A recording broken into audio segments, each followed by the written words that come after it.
بسم اللہ الرحمن الرحیم۔ آج ہمارا ٹاپک ہے شہادت امام حسین کا پارٹ 3۔ ہم پڑھ رہے ہیں کہ حسین مجھ سے ہے اور میں حسین سے ہوں۔ اس میں ہم ڈسکس کر رہے تھے کہ شہادت سری اور شہادت جہری، شہادت کی اقسام۔ شہادت کی دو اقسام ہیں، ایک شہادت سری اور دوسری شہادت جہری۔ زہر سے شہید ہو جائیں تو شہادت سری کی ہے اور ایک مثال ہے، اور اگر تلوار و بندوق سے شہید ہو جائیں تو شہادت جہری ہے۔ جوہر شہادت بشکل انتہائی آرزو وجود مصطفیٰ صلی اللہ علیہ وسلم میں تھا، مگر صورت شہادت درکار تھی، اور جب صورت کی باری آتی تو اللہ تعالیٰ کا وعدہ آڑے آ جاتا اور اللہ مخالف لوگوں سے آپ کی جان کی خود حفاظت فرمائے گا۔ بس اس وعدہ الہیہ کی وجہ سے صورت گری وجود مصطفیٰ صلی اللہ علیہ وسلم میں ممکن نہ تھی، اور لازم بھی تھا کہ شہادت ہو بھی صحیح، چونکہ نعمت شہادت اسی دامن مصطفیٰ صلی اللہ علیہ وسلم سے آگے تقسیم ہونا۔ اب صورت شہادت میں شہادت سری کی ابتدا بھی حیات مصطفیٰ صلی اللہ علیہ وسلم میں کر دی گئی، اور شہادت جہری کی ابتدا بھی مصطفیٰ صلی اللہ علیہ وسلم کی زندگی میں کر دی گئی۔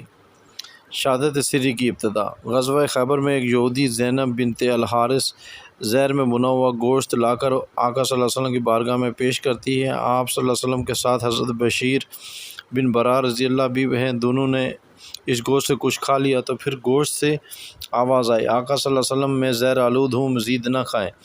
سنن ابی داود کے اندر ہے یہ حدیث۔ یہ آواز کھانے سے قبل پلیٹ سے آ سکتی تھی، کھانے سے پہلے گوشت کو چپ کیوں رکھا، کھانے دیا۔ جب تھوڑا لقمہ کھا چکے تو پھر گوشت کی وہ بوٹیاں بولیں کہ ہم زہر آلود ہیں، پہلے اس گوشت کو اذن گویا اس لیے نہ دیا کہ زہر آلود گوشت کھلانا مقصود تھا، اور فوراً بول اس لیے پڑی کہ زہر آلود گوشت سے بچانا بھی تھا، کھلانا بھی تھا، اور اللہ کے وعدے کے مطابق بچانا بھی تھا۔ ساتھ کھانے میں شریک صحابی نے بھی گوشت کھایا اور وہ وہیں وفات پا گئے۔ ان کی شہادت سے پتہ چلا کہ زہر اتنا طاقتور تھا کہ ایک بوٹی بھی انسان کی جان لینے کے لیے کافی تھی۔ ان کی شہادت اس ثبوت کے لیے ہوئی کہ پتہ چل جائے کہ شہادت کے لائق کافی زہر کھایا گیا، مگر آقا صلی اللہ علیہ وسلم کی وفات اس لیے نہیں ہوئی کہ اللہ کا وعدہ ہے کہ دشمن کے ہاتھ سے مصطفیٰ صلی اللہ علیہ وسلم کی وفات نہ ہوگی۔ بس شہادت کا جوہر بھی پا گیا، اور غزوہ خیبر میں شہادت سری کی ابتدا بھی مصطفیٰ صلی اللہ علیہ وسلم کی زندگی میں ہو گئی۔ شہادت جہری کی ابتدا۔ شہادت جہری کی دوسری قسم شہادت جہری ہے۔ شہادت کی دوسری قسم شہادت جہری ہے۔ شہادت جہری کے اجزاء یہ ہیں کہ دشمن حملہ کرے، زخم ہو، کوئی عضو کٹ جائے یا خون بہے اور موت واقع ہو جائے۔ اس کی ابتدا غزوہ احد کے دن ہو گئی۔ دشمنوں نے نیزے اور تیر سے حملہ کیا، آقا صلی اللہ علیہ وسلم کے دندان مبارک شہید ہوئے۔ غزوہ احد میں دشمن کا حملہ ہوا، نیزے اور تیر یعنی آلات ضرب بھی لگے، دانت مبارک کا ایک کنارہ بھی شہید ہوا، اور خون بھی بہا، غشی بھی ہوئی، زمین پر بھی آ گئے سوائے آخری جز کے۔ شہادت جہری کے سارے اجزاء پورے ہو گئے مگر شہادت نہ ہوئی، لیکن شہادت کی افواہ پھیل گئی کہ حضور صلی اللہ علیہ وسلم شہید ہو گئے۔ ابن کثیر البدایہ والنہایہ کے اندر ہے یہ افواہ جھوٹی اس لیے ہوئی کہ اللہ تعالیٰ کا وعدہ تھا کہ اللہ تعالیٰ نے آپ کو دشمنوں کے ہاتھوں سے بچائے رکھنا، دشمنوں کے ہاتھوں سے آپ کی وفات نہ ہوگی۔ بس آقا صلی اللہ علیہ وسلم کی پاک ذات میں شہادت کا جوہر بھی تھا، شہادت سری اور شہادت جہری کی ابتدا بھی تھی، مگر ان ابتداؤں کے بعد اب شہادت سری اور شہادت جہری کا ظہور تام باقی تھا۔ شہادت سری کے عمل کو بھی انتہا تک پہنچانا تھا، اور شہادت جہری کے عمل کو بھی انتہا تک پہنچانا تھا۔ ابتدا ممکن تھی مگر دونوں کی انتہا باصورت وفات ممکن نہ تھی۔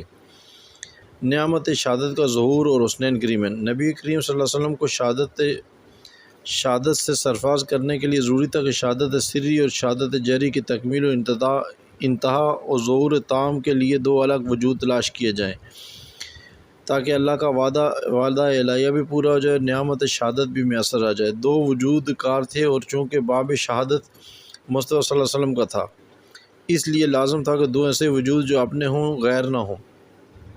کیونکہ مصطفیٰ صلی اللہ علیہ وسلم کی شہادت کا ظہور تام ہونا اس لیے بھی ضروری تھا کہ دو وجود ایسے ہوں جن میں جزیت بھی ہو اور ان میں مشابہت بھی ہو، مصطفیٰ صلی اللہ علیہ وسلم کے جز بھی ہوں اور الگ بھی ہوں، عین بھی ہوں، دیگر بھی ہوں، لخت بھی ہوں، جگر بھی ہوں، الگ بھی ہوں، اور ایسے بھی ہوں کہ دیکھیں تو مصطفیٰ صلی اللہ علیہ وسلم لگیں، اور صاف ظاہر ہے کہ پھر ان کے جو ماں باپ ہوں وہ بھی مصطفیٰ صلی اللہ علیہ وآلہ وسلم کے اپنے ہوں۔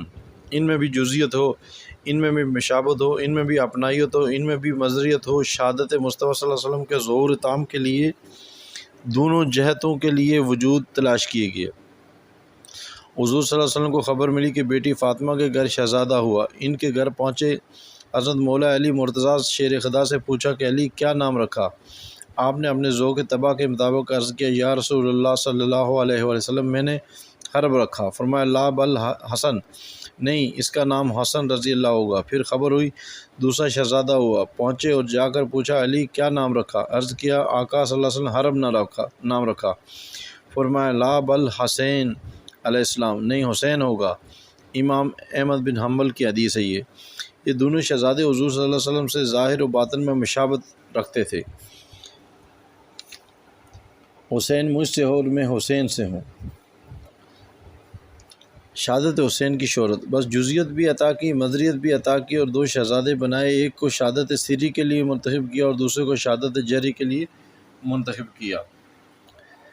اس لیے شہید تو بڑے ہوئے، مگر شہرت کا وہ درجہ جو شہادت حسین علیہ السلام کو ملا وہ کسی شہادت کو کائنات میں نہ مل سکا۔ دوسرے لوگوں کی شہادت شہید ہونے کے بعد شہرت پاتی، جبکہ حسین علیہ السلام کی شہادت کی شہرت ماں اور نانا کی گود میں تھی۔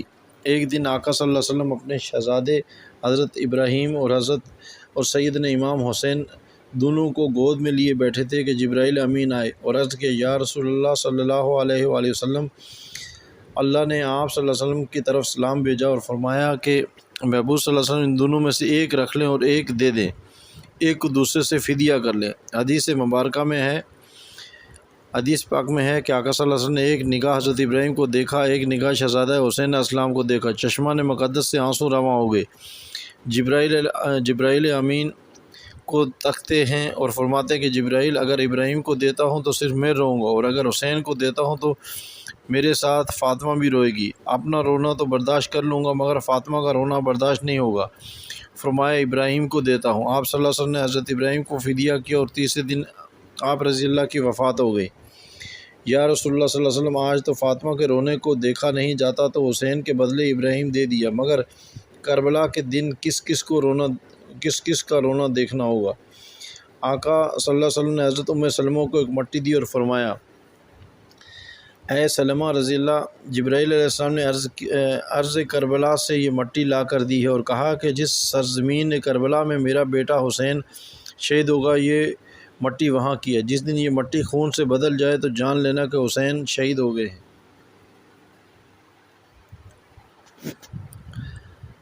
مشکات المصابی، آپ صلی اللہ علیہ وسلم کے سر انور ریش مبارک پر گرد ہے۔ مکہ و مدینہ میں کسی کو معلوم نہیں تھا کہ کربلا میں کیا بیت گیا۔ عبداللہ ابن عباس سے مروی ہے کہ میں نے خواب میں حضور صلی اللہ علیہ وسلم کو اس حالت میں دیکھا۔ مشکات کی یہ حدیث ہے، آپ صلی اللہ علیہ وسلم کے سر انور ریش مبارک پر گرد ہے اور ہاتھ میں شیشی ہے اور اس میں خون ہے۔ میں نے پوچھا آقا صلی اللہ علیہ وسلم یہ خون کیسا ہے؟ فرمایا میں مقتل حسین سے آ رہا ہوں، حسین علیہ السلام اور اصحاب حسین کو شہید کر دیا گیا۔ آج سارا دن میں خون شہادت کو جمع کرتا رہا ہوں۔ حضرت ابن عباس رضی اللہ مکہ میں یہ شہادت دیتے ہیں کہ ادھر سرزمین مدینہ پر ام المومنین حضرت ام سلمہ بیدار ہوتی ہیں، فرماتی ہیں میں نے آقا صلی اللہ علیہ وسلم کو خواب میں دیکھا۔ جامع ترمذی کی یہ حدیث ہے کہ آپ صلی اللہ علیہ وسلم کو سر اور داڑھی مبارک پر گرد غبار ہے۔ میں نے عرض کیا یا رسول اللہ صلی اللہ علیہ وآلہ وسلم یہ حالت کیا ہے؟ فرمایا میں نے ابھی حسین علیہ السلام کو شہید ہوتے دیکھا۔ آپ صلی اللہ علیہ وسلم اٹھیں اور وہ شیشی دیکھی جو رسول اللہ صلی اللہ علیہ وسلم نے دی تھی اور جس میں کربلا کی مٹی تھی، دیکھا تو وہ خون سے بدل گئی۔ فرماتی کہ میں جان گیا کہ حسین کو شہید کر دیا گیا۔